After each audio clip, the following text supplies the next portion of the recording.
So, ayan. Ito na yung ating mga nagawa. So, ituturo ko sa inyo kung paano ikinakabit ito ng matibay.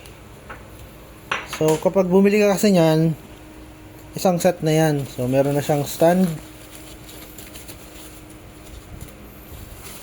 Ayan. At meron na rin siyang pandikit. So, ganito. Lagay mo lang dyan. Dapat malinis Huwag dapat din nyo nahawakan yung parteng dito. Kasi pag nahawakan nyo, kailangan yung punasan muna.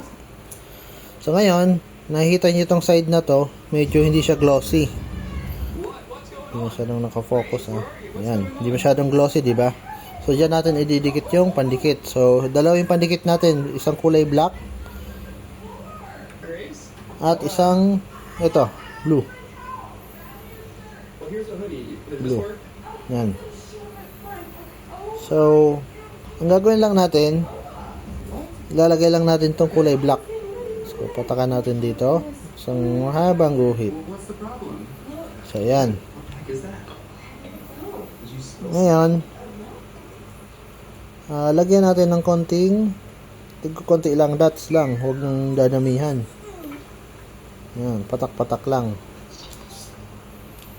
Saka natin siya habang yan.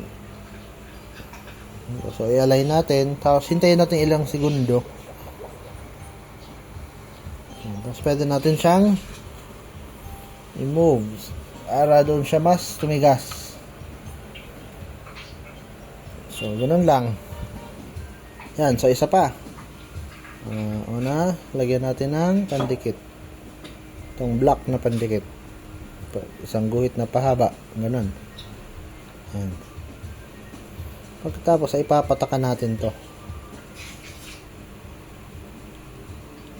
Yan. Patak-patak lang Tapos magsisimula yan mag-react. So mailagay, mas maganda ilapat na agad siya. I-align mo na. Yan. Kapag ni-align mo na, medyo hintayin mo ng ilang segundo bago mo galawin. So natin dahan-dahan papunta doon. Ayan. Okay na. So, ayan. Ulit. So, patak-patak lang muna. Patak.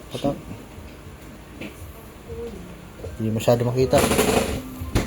Ayan. Hindi masyadong ma-focus Ayan na. So, patakan natin pa unti-unti lang kada 1 cm saka nyo patakan. Tapos yan, pwede natin ilapat. And sa una, medyo i-align nyo. Tapos, hintay kayo yung ilang segundo. So, ayan. So, move natin, tabi natin. Saglit lang. Dahan-dahan lang. Ayan na, tingnan nyo na.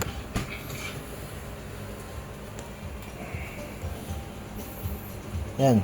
Sunod. Dito natin. Hindi na focus So, guhit muna. Pahaba. Yan. Sunod. Patak-patak na itong blue.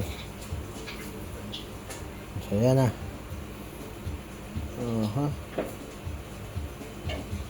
Lapat. Ayan. So, hintayin ilang segundo bago dahan-dahang itabi.